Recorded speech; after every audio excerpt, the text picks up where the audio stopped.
before you open your mouth, before you think of something clever to say, before you've made eye contact or smiled or done any of the things you've been told to do in that first moment of interaction. She's already decided something about you. Not everything, not permanently, but something foundational. Something that will color every word you say after it and either work with you or work against you, regardless of how well you execute from that point forward. And most men have absolutely no idea this is happening. They spend enormous amounts of energy on what to say and almost no energy on what they're already communicating before a single word leaves their mouth.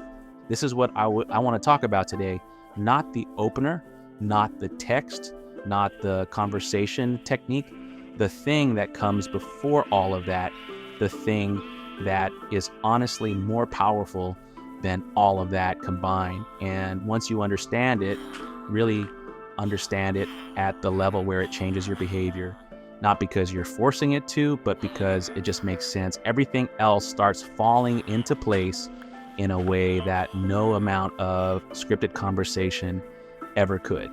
Here's the reality of how human beings process each other. And this isn't specific to attraction. This is just how we're wired.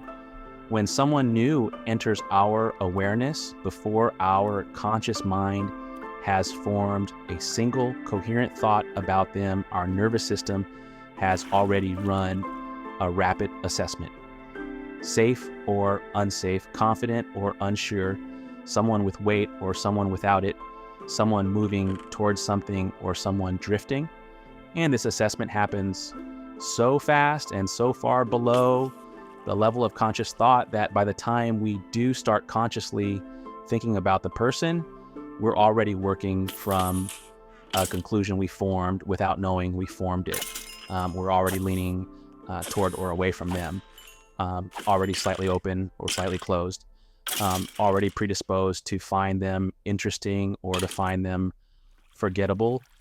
And nothing they say in the first conversation fully overrides that initial read. It can shift it, it can update it, but it can never completely erase it. Now translate that to the moment you walk toward a woman you want to talk to. Before hello, she has already read your walk, not in the way a body language expert with a clipboard reads it, in the way an animal reads the approach of something unknown. Her nervous system has already clocked whether your movement is purposeful or hesitant, whether you take up the space your body occupies or whether you're subtly contracting, slightly folded inward as though apologizing in advance for being there. It has clocked whether your pace is yours or whether it's been altered by the fact that you're walking toward her, whether you look like a man going somewhere or a man auditioning for something. And all of that, every bit of it, lands before your mouth opens and hands her the context through which she'll hear everything you say next. This is why two men can say the exact same words and get completely different responses. It's not the words, it's what the words are arriving inside of, what they're carried in, the energy, the physical presence, the quality of groundedness or lack of it that either amplifies what they say or quietly undermines it before it lands. Let me get specific about what she's actually reading, because I don't want this to be vague. Your pace tells her whether you're comfortable in the moment or rushing toward an outcome. The man who walks toward her at his own pace, not slow as a performance of confidence, just his actual pace, the pace he uses when he's going to get coffee or heading to meet a friend, that pace says something without saying anything. It says, this is just how I move through the world. It says, I'm not in a hurry to get through this because I'm not afraid of it. Compare that to the slightly accelerated walk of a man who wants to get there before his nerve runs out, before he talks himself out of it. She doesn't consciously clock that acceleration, but her nervous system does. So your posture tells her whether you live in your body or you're just renting it. And I know that sounds strange, but think about it. There's a quality to the way certain men carry themselves that suggests they actually inhabit the space they occupy. Their shoulders sit where they're supposed to sit. Their chest is open rather than folded forward and inward.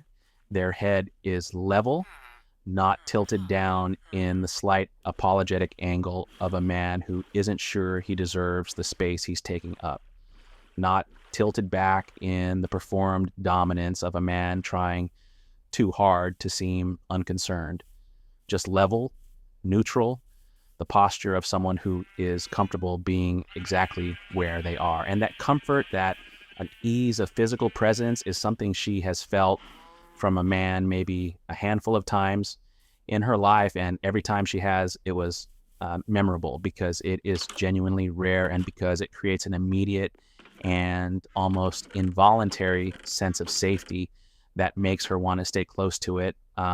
Your eye contact before you've said anything tells her whether you see her or whether you're hoping to be seen.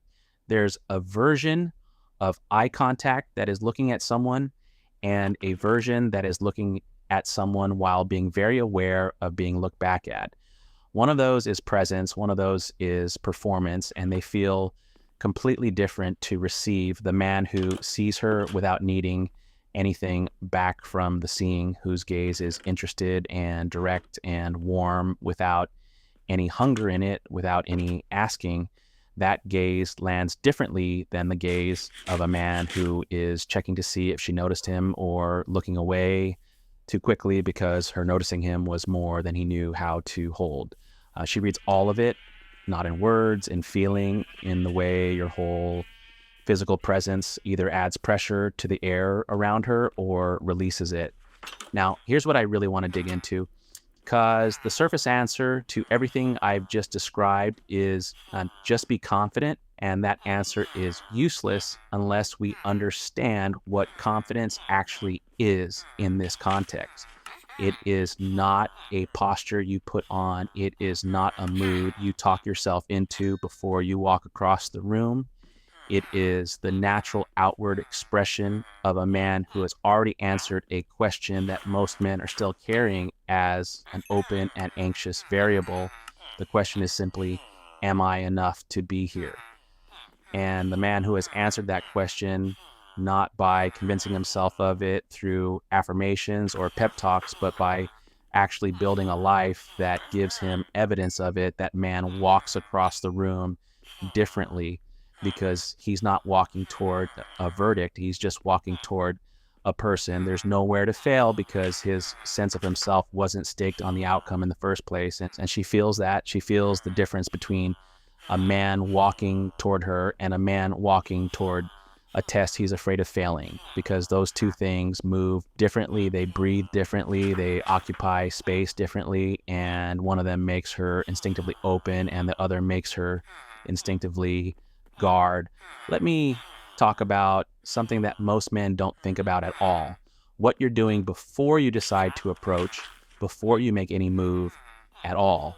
What your presence looks like when you're just existing in a space, because this matters more than most men realize. The man who is genuinely engaged with where he is, genuinely present in his own experience, talking with the people he's with, actually listening when they speak, laughing when something is actually funny, moving through the space with a kind of easy ownership that comes from being comfortable inside his own skin. That man is already doing something before he's done anything. He's creating the impression of someone who has a life worth interrupting, someone who is already somewhere rather than waiting to be somewhere. And women notice that quality from across the room in a way that pulls their attention before he's even registered that he has it. Compare that to the man who is scanning, whose attention is clearly elsewhere, who is physically present but clearly mentally elsewhere, running some background calculation about who's noticing him and who isn't, whose eye contact keeps drifting to the same place with the look of someone waiting for an opportunity rather than living a moment. That quality of waiting, of not quite being where you are, is something she reads immediately. And it closes something in her before anything has even started, not consciously, just instinctively, because a man who isn't fully where he is doesn't feel safe to approach. He feels like he wants something, and wanting something before you've even introduced yourself is a pressure that her instincts move away from.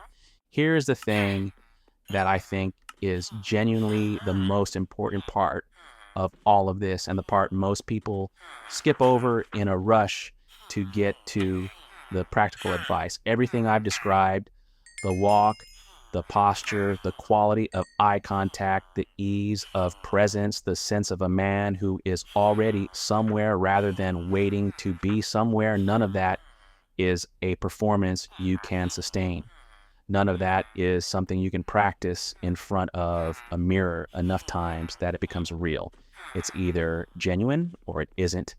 And she will know the difference. She always knows the difference. The man who has worked on himself genuinely, who has built something he's proud of, who has a direction his life is moving in and the discipline to keep moving in it, who has sat with himself enough to feel okay in his own company, who doesn't need any particular outcome from any particular interaction to feel like his day was worthwhile. That man has nothing to perform. The way he walks into a room is just the way a man with a full life walks into a room. The way he holds eye contact is just the way a man who isn't afraid of what he might find there holds eye contact. None of it is manufactured. All of it is felt.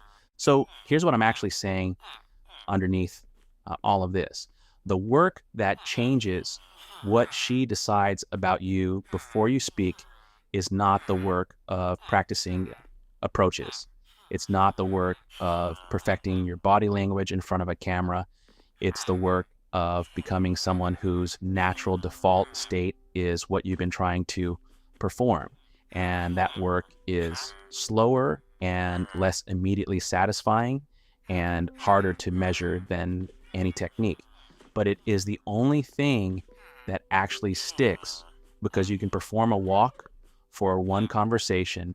You cannot perform a life for months. Eventually, the performance drops, and what's underneath it is what she's been sensing all along. Build what's underneath. Build it honestly. Build it in the moments no one is watching.